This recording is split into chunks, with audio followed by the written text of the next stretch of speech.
Terry, back in action this weekend.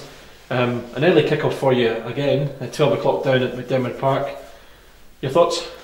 Well, it's the last major away trip of the season in terms of travelling, and then we've got Ross County at the end. That's a pretty major one too, but I think it's a 12 o'clock kick-off, which sort of kills us in a way, because we normally travel down to St Johnstone. It's our closest ground apart from Dingwall, so we're having to go overnight again and prepare properly, because it's a 12 o'clock kick-off. We've got to be there at 10:30, and it's early breakfast and all that sort of thing as well. So I know that Celtic and Rangers and quite a few other teams have these on a regular basis, but sort of plays havoc a little bit with preparation and getting your timetable right and all the hours right and all this kind of thing. So I thought I did all right last week at Celtic Park in terms of having a little breakfast together and then getting to the ground on time and all that sort of thing. That was fine. In the first hour of the match, it wasn't a problem for us, but as soon as Celtic scored, then it's a different story. But that's gone. You know, we can look forward to these next 4 matches. But St Johnstone away, all St Johnstone fixtures this year have been very, very tough and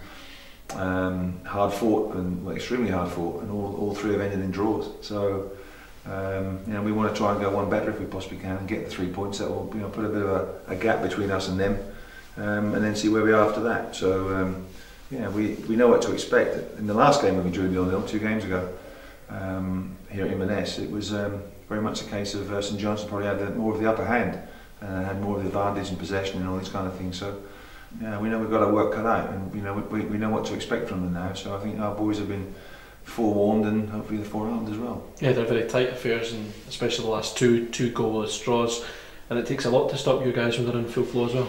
And a lot to stop them as well, because they can score goals, as we saw against Ross County in previous matches too. They've got good height at set pieces. Gregory Taddy can cause problems, which we know. Steve McLean scored a very good goal against Ross County. So yeah, we know what to expect, and I think they've roughly got a full complement of players as well, same as us, nearly, apart from Gary Warren being out, of course. But it should be good. It's all set for a titanic battle, and I'm sure it'll be uncompromising and tough and everything else like that. But I think both teams are well capable of playing some good football. Both teams have players that can be match winners on a day too. The kind of game to relish, really. I mean, this is a big game in terms of the European race, but one to very much look forward to. Meaty, I think I would call it. It could be potentially very meaty. Not for the faint-hearted, but I think it's 2 teams are scrapping it out, going toe to toe. Last man standing in a way, first man to knock the other down if possible. But no, it's a great game to look forward to. St Johnstone last year in the top 6 in Europe as well. They want a repeat of that. We're in uncharted territory, but our football's proven this year that if we can play the way we like to play and get stuck in as well and match St Johnstone's physical attributes, then we've got players that can win games as well. Obviously, the Europa League place is the main aim, but it would be nice to tie up sooner rather than later. I read today that a lot of guys at Ross County would love that final day conclusion between the 2 clubs, but you'd like to just really get it over and done with. We just like to win games, simple as that. It's we've got players that will, the one thing about my players is that they'll everything's it's a guarantee that they're going to work the socks off and get stuck in and match any physical battle that St Johnstone can throw at us. But yes, we'd like to get 3 points. We'd like to sew it up as soon as possible, and if we can remain undefeated between now and the end of the season, then I think we could be there. But we don't want to wait till the end of the season, as you say. Quite rightly so. We want to get things done and dusted. We didn't wait to the 33rd game to get into the top 6. It happened well before that, and we want the same now. But it's in our hands. We're the team in sort of pole position, and we want to stay there. As you say, Gary Warren will be out for the game against St Johnstone. Danny Devine, as we know, has come off the bench a couple of times and indeed started and done very well. But nice to see Chris Hogg also included in your 18 at the weekend as well. Yeah, Danny Devine played against St Johnstone the last time, so he's got good experience. We had Matty Cooper play down at Perth in the other 0-0, so we've had quite a few centre-halves play against them.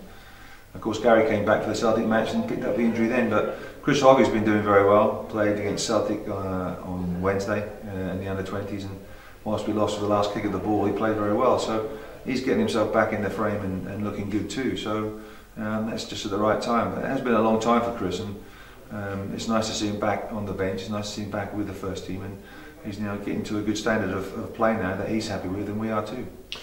Mixture of news regarding Andrew Shinney in the last couple of weeks. Obviously, the pre-contract with Birmingham has been agreed. However, a nice piece of news for the club and himself. Nominated for the PFA Scotland PFA Player of the Year award. Very, very pleased with that. Yeah, so I wondered how many players would be in there, sort of thing. I think he's in the team as well, so that's really, really good. And I think that's an indication of what can happen here. He plays in a trial game here, and we get him on a 2-year deal, and he's been fantastic for us. And he's now got a good move to Birmingham, and we wish him very well then. But there's still 4 matches to go, and he can have a big, major impact on how we finish and where we finish. So. Delighted for him. It's the players that have voted for the shortlist.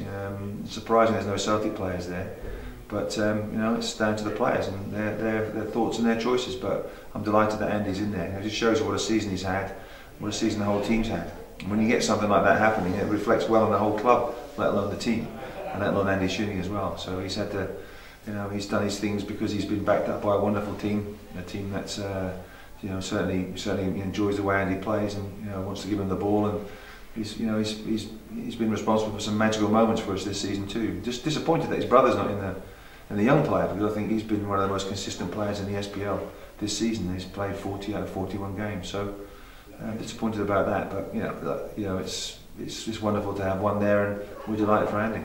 Yeah, it's testament to how well you've done this season, because you could put an argument for perhaps Billy Mackay and Aaron Doran, Gary Warren, guys like that, put forward for these awards as well. Well, Josh Meekins as well. Yeah, he's had a fabulous season. He's been very steady at the back, and we've asked him to do lots of things, and he's played through injuries and all that. He's done remarkably well too. So, but everybody has. You can't say, well, there's been a disaster here or a poor game here, and he hasn't done well. We've not had as many back fours as we had last year, 27. We've had probably about 6 or 7 this year, which shows you exactly what sort of foundation we've had at the back to build on. Whilst we haven't had many clean sheets, we've restricted the opposition to scoring quite well and managed to score more the other end. So yeah, we want to improve that. 59 goals I think we've got this season, and we want to improve that and make sure that we can at least get over 60. The more goals we score, the more points we'll have, and we'll get to where we want to be. As you said, Andrew goes with your well wishes down to Birmingham City, but you do have the luxury of kind of pretty much a whole squad tied up for next season. 1 or 2 other guys just still to commit. I think Owain and Aaron are the only 2 left. Yeah, just about, and we're talking to the agents now, and we'll see what we can do with that. So then hopefully have some news about that in the next couple of weeks. But really, there's only 3 weeks now to the end of the season. 4 matches to play. I'm not going to use the cliche 4 cup finals, because they're not really. It's just another SPL game on Saturday, then another one, until it's completed. But with the Ross County game coming up at the end, it gives a right good bang to the end of the season. I think it's fireworks all round for that one. So yeah, it would be lovely to go there, having already qualified. But it's up to us to make sure that we do.